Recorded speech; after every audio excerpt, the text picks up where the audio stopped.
यो भिडियो नेपालमा cold store कन्स्ट्रक्सनको process देखाउने गरी अपलोड गरिएको हो।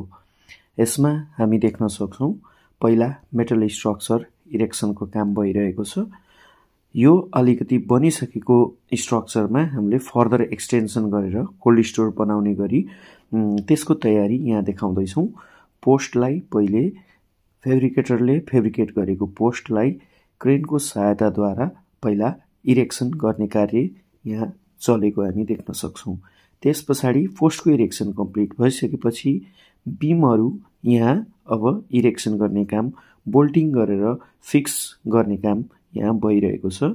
यसको स्ट्रक्चर डिजाइन अनुसारको बीमको साइजेस यो एमबी मिडियम बीम को प्लेटले कनेक्सन गर्ने काम भइरहेको छ। यो पोस्टको फर्दर एक्सटेन्सन हामीले यहाँ देखिराखेका छौं। फेब्रिकेटरहरुले इरेक्सन गरिराख्नु भएको छ क्रेनको सहायताले।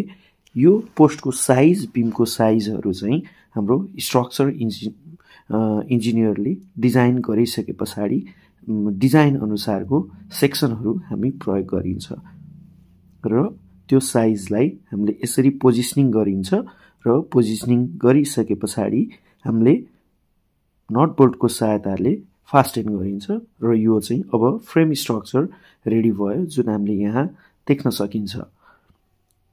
र अब यसलाई जुन टु स्टोरीड बनेको छ यो फ्रेममा माथिपट्टि डेकिङ सिट लगाएर हामीले ढलान गरिन्छ र कोल्ड स्टोर भएको हुनाले इन्सुलेसन एकदमै महत्त्वपूर्ण हुने भएको कारण पहिला यसमा बिटुमिनस सिट ओछ्याएर ड्याम्प प्रुफ गरिन्छ र यसको माथिपट्टि पफ स्ल्याब 40±2 डेन्सिटीको पफ स्ल्याब लगाएर कङ्क्रिटिङ गरिन्छ, आरसीसी ढलान गरिन्छ।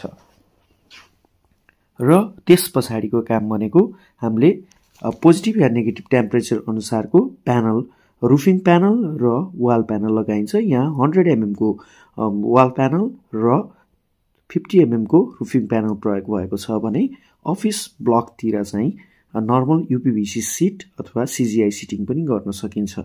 यो वाल फिक्सेसनको काम मेसिन इन्स्टलेसनको काम हामीले देख्न सक्छौं।